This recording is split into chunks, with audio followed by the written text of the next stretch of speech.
तो बच्चों इस वीडियो में डिस्कस करेंगे DOE की तरफ से प्रोवाइड किए गए क्लास 8 के लिए मिशन मैथमेटिक्स असेसमेंट वर्कशीट को, जो कि चैप्टर 3 से है, मोस्ट इम्पॉर्टेंट है। इससे पहले की सभी वर्कशीट और असेसमेंट का सॉल्यूशन अपलोड है, कमेंट में लिंक मिलेगी, देख लेना। सीधा आ जाओ क्वेश्चन पर, ठीक है। क्वेश्चन है, question numbers 1 to 3 are multiple choice questions. Select the most appropriate option from the given options. प्रश्न संख्या 1 से 3 बहुविकल्पीय प्रश्न है। दिए गए विकल्पों में से सर्वाधिक उपयुक्त विकल्प का चयन कीजिए, ठीक है। First question ABCD is a parallelogram. ABCD एक समांतर चतुर्भुज है। If angle A equal to 70 degree then the measure of angle B is. यदि एंगल A बराबर 70 डिग्री है तो एंगल B का मान। ध्यान से देखो सॉल्यूशन। आंसर 1, ये ABCD एक समांतर चतुर्भुज हो गया, यानी कि पैरेललोग्राम। तो ध्यान से देखो, एंगल A पता है 70 है, तो ABCD हो गया, तो B का मान। तो ध्यान से देखो, ये आसन्न कोण है, यानी कि एडजेसेंट एंगल है, तो इन दोनों का सम 180 होगा। तो लिखा angle A plus angle B equal to 180 के। तो यहाँ पर लिख लिया angle A plus angle B equal to 180 के। अपने मीडियम में रीजन लिख दो। एंगल A की value 70 plus angle B equal to 180 के। एंगल B इक्वल टू, ये इधर आएगा माइनस का हो जाएगा, तो माइनस करने पर आएगा 110। सी ऑप्शन करेक्ट है क्वेश्चन नंबर 1 में, ठीक है। अगले क्वेश्चन पे आ जाओ। अगला क्वेश्चन समबहुभुज का एक उदाहरण है। An example of a regular polygon is. तो वो होता है वर्ग, यानी कि स्क्वायर। डी ऑप्शन करेक्ट है, ठीक है। सेकंड में डी ऑप्शन हो गया स्क्वायर, यानी कि वर्ग। अगला क्वेश्चन देखो, क्वेश्चन थर्ड है the diagonals of a rectangle are 2x + 1 unit and 3x - 1 unit respectively. The value of x in unit is. एक आयत के विकर्ण क्रमशः 2x + 1 इकाई और 3x - 1 इकाई हैं। x का मान इकाई में है।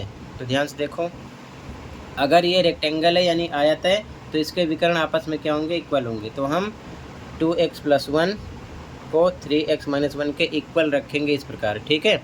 x को इस साइड लाएंगे, माइनस का हो जाएगा, +1 इधर आएगा, माइनस का हो जाएगा। यहाँ पर -x बचेगा, 3x में से 2x जाएगा तो -1x बचेगा, 1 लिखा नहीं जाता। माइनस माइनस प्लस -2, माइनस से माइनस दोनों तरफ कट आउट हो गया, x मिलेगा 2, ठीक है। बी ऑप्शन हो जाएगा। अगला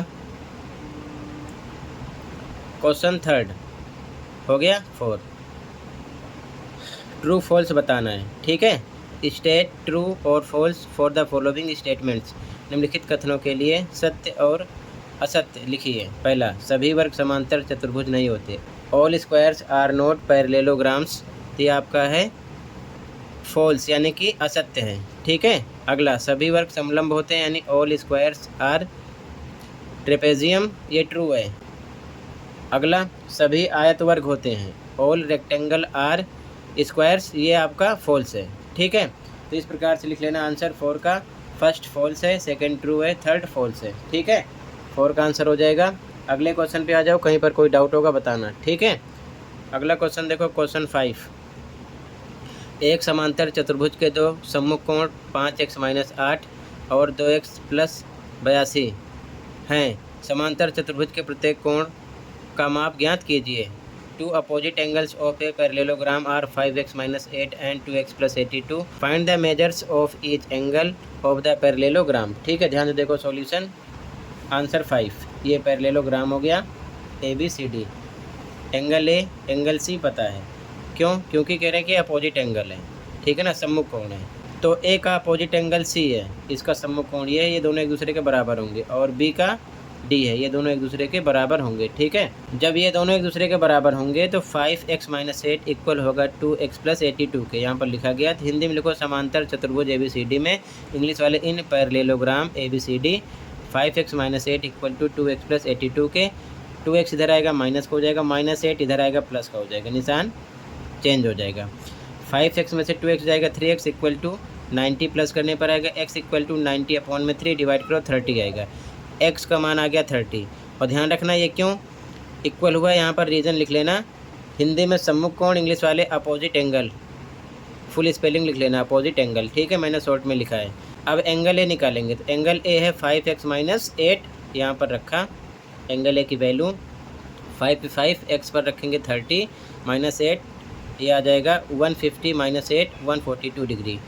एंगल ए एंगल सी के इक्वल होगा, क्यों, अपोजिट एंगल है, इसकी वैल्यू रखकर सोल्व करो ना करो, डायरेक्ट लिख दो, angle A equal to angle C equal to 142 आ गया। रीज़न लिख दो, अपोजिट एंगल यानी कि सम्मुख कोण अपने मीडियम में, एंगल ए एंगल सी आ गया। अब हम बी निकाल लेते हैं, तो angle A plus angle B, अब ध्यान से देखो एंगल ए एंगल बी जोड़ेंगे तो 180 का होगा। रीज़न है एडजेसेंट एंगल यानी आसन्न कोण है, ठीक है, 180 के होगा, रीज़न लिख देना सामने। तो एंगल ए की वैल्यू रखेंगे 142 plus angle B equal to 180, तो इधर देखो एंगल बी बराबर 142 इधर आएगा, माइनस का हो जाएगा, ठीक है, तो माइनस करने पर आएगा 38, एंगल बी आ गया। अब एंगल बी जो आ गया आपका, एंगल बी का अपोजिट एंगल है एंगल डी, ये इसके इक्वल होगा, तो angle B equal to angle D, ये भी 38 होगा। रीज़न लिख दो, सम्मुख कोण हिंदी में, इंग्लिश में अपोजिट एंगल। तो चारों एंगल मैंने निकाल दिया, ए बी सी डी चारों हो गए, ठीक है। ये आंसर नंबर आपका कौन सा हो जाएगा, 5, ठीक है। ध्यान से देख लो, कहीं पर कोई दिक्कत हो कमेंट कर देना, ठीक है। अगले क्वेश्चन पे आ जाओ, इम्पोर्टेंट क्वेश्चन है क्वेश्चन 6, ध्यान से देखो। इन क्वाड्रिलेटरल्स चतुर्भुज में विच of them have their diagonals bisecting each other, किन चतुर्भुजों के विकर्ण एक दूसरे को समद्विभाजित करते हैं। तो इसका आंसर लिखोगे, ध्यान से देखो 6 का फर्स्ट, तो 6 के फर्स्ट में लिखोगे वर्ग और आयत, यानी कि स्क्वायर एंड रेक्टेंगल, ठीक है। सेकंड है which of them have their diagonals perpendicular to each other, किन चतुर्भुजों के विकर्ण एक दूसरे पर लंबवत होते हैं। तो इसका आंसर लिखोगे वर्ग और सम चतुर्भुज, स्क्वायर एंड रोम्बस, ठीक है। अगला क्वेश्चन थर्ड है which of them have equal diagonals, किन चतुर्भुजों के विकर्ण समान होते हैं। तो इसका आंसर है आयत और वर्ग, इंग्लिश में रेक्टेंगल एंड स्क्वायर, ठीक है।